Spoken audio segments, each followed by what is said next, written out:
Oke, jadi ada yang nanya ke saya, apakah kita harus jadi pengusaha kalau mau kaya? Jawabannya ya dan tidak, tapi saya akan jelaskan begini. Jadi nonton video ini sampai akhir supaya Anda nggak salah gitu ya, supaya nggak salah paham. Dan kalau Anda ngerasa video ini bermanfaat, silahkan like videonya dan share video ini. Dan subscribe YouTube channel ini kalau Anda merasa apa yang saya share bermanfaat di sini. Oke, jadi sebenarnya gini, yang akan bikin Anda kaya itu adalah kebebasan finansial Anda. Oke, saya akan jelaskan lebih lanjut lagi. Supaya Anda bisa bebas finansial, Anda harus bisa menghasilkan passive income yang bisa membiayai gaya hidup Anda. Itu syaratnya bebas finansial, financial freedom.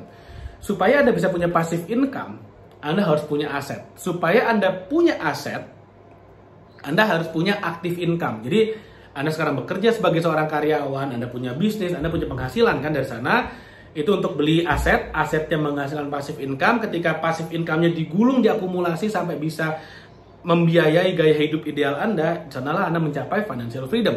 Sesimpel itu sebetulnya. Oke, setelah Anda mencapai financial freedom, Anda punya pilihan.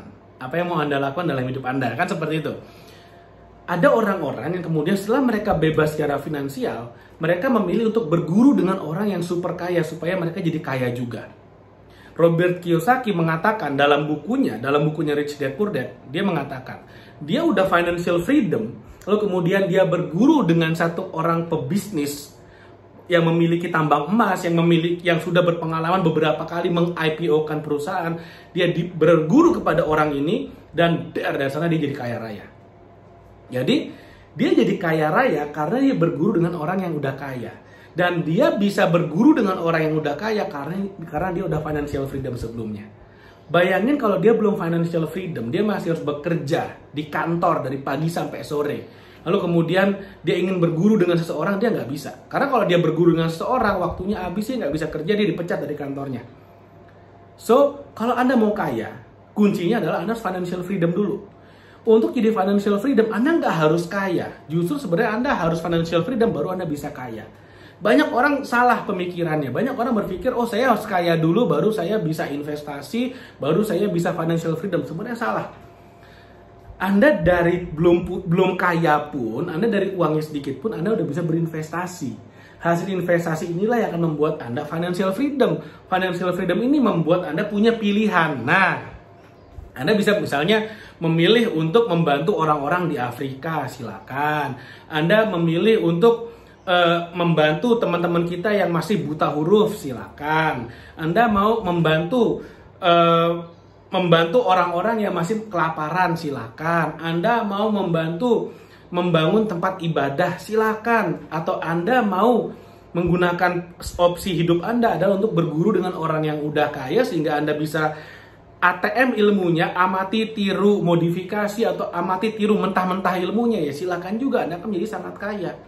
Dan itu hanya bisa dilakukan ketika Anda udah bebas secara finansial. Karena ketika Anda udah bebas finansial, Anda punya waktu. Ketika Anda punya waktu, Anda bisa gunakan waktu Anda sesuai dengan yang Anda inginkan. Sesimpel itu. Baik lagi pertanyaan awal, apakah harus bisnis untuk bisa jadi kaya? Jawabannya belum tentu. Tapi dengan Anda berbisnis, Anda bisa mengakumulasikan kekayaan jauh lebih cepat. Kenapa? Karena gini, kalau misalnya saya kerja, saya digaji. Ketika saya kerja, saya digaji. Misalnya saya kerja digaji 10 juta per bulan. Contoh aja. Lalu kemudian saya kerja sangat keras. Saya mungkin akan dapat bonus segala macam. Saya dapat income 15 juta, 20 juta per bulan. Tapi kalau kita berbisnis, potensi income-nya tidak terbatas. Satu itu, income tidak terbatas. Yang kedua, yang namanya uang itu adalah alat tukar nilai tambah. Nah, ini harus paham. Ini sangat penting sekali. Ini mindset gitu ya. Uang itu adalah alat tukar nilai tambah. Ketika Anda adalah seorang karyawan, maka nilai tambah Anda adalah untuk bos Anda. Supervisor Anda, business owner-nya, sekian orang. Tapi ketika Anda berbisnis, maka nilai tambah Anda adalah untuk para customer Anda.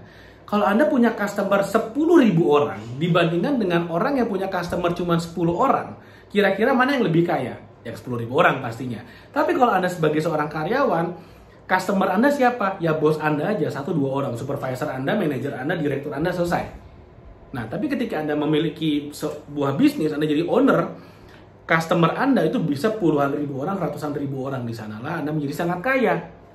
Makanya, ketika Anda sudah membangun kekayaan ini, Anda investasikan investasi ini yang membuat Anda menjadi bebas secara finansial. Sekali lagi, ketika Anda udah bebas finansial, Anda bisa milih nih, mau ngumpul sama siapa, Anda mau ngapain dalam hidup Anda. Sesimpel itu aturan mainnya.